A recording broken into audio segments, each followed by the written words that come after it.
Oui, c'est une très bonne question. Je pense qu'il faut traiter, je vous disais que la dénatalité, le vieillissement avait beaucoup de dimensions, et il y en a une qui est effectivement l'héritage, l'âge de l'héritage, puisque je vous rappelle qu'aujourd'hui, c'est au-delà de 50 ans, hein. La Libération, on héritait à 30-35 ans, ce qui là aussi change tout, puisque ça veut dire que la courroie de transmission patrimoniale, en fait, elle est cassée.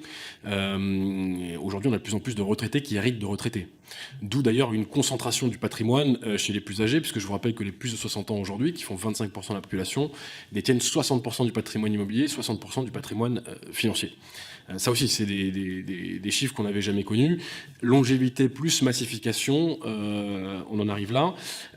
Alors moi, je milite énormément effectivement pour que cette succession, en tout cas les donations, puissent en fait sauter une génération, puisque c'est de ça dont il s'agit.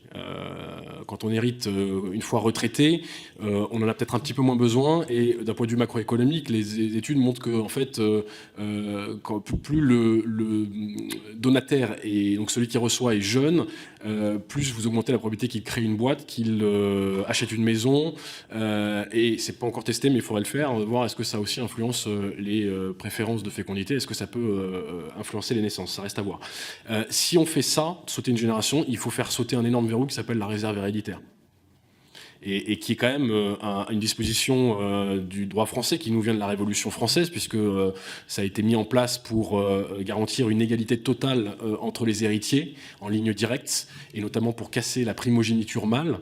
Et donc c'était une ambition on va dire d'égalité à la Révolution, qui ensuite a perduré dans le Code civil, qui a fait l'objet de nombreux débats, dont on parle plus beaucoup aujourd'hui. Mais je vous réfère, j'ai écrit une note pour Génération Libre il y a quelques années sur la question.